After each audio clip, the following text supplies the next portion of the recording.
Deep medicine speaks to the reality that everything, every issue, everything, what we think, what we feel, what we do, is about health.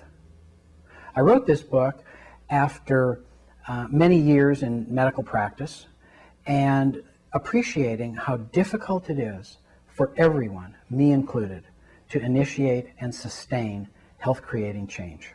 I think there are many reasons why it's so hard to change. First, we're sort of built from an evolutionary standpoint for stability. We can't be changing every time the weather changes.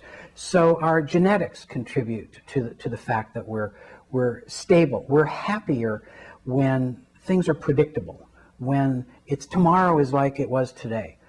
So we're also conditioned to that. We develop habits in our family of origin, and we become familiar with certain behaviors and certain responses to that behavior.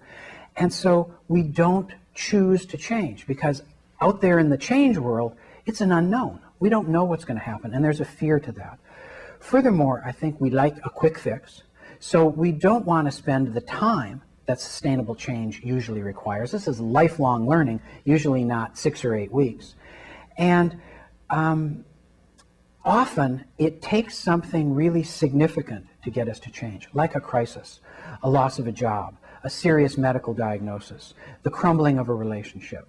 So we're crisis-oriented, we're built for stability, and we want a quick fix. And all those things lead to the challenge of us starting any change and keeping at it. Well, it depends what you're after. If, in fact, your goal is to modulate your weight, to lose some weight, the results may just be weight loss or feeling better.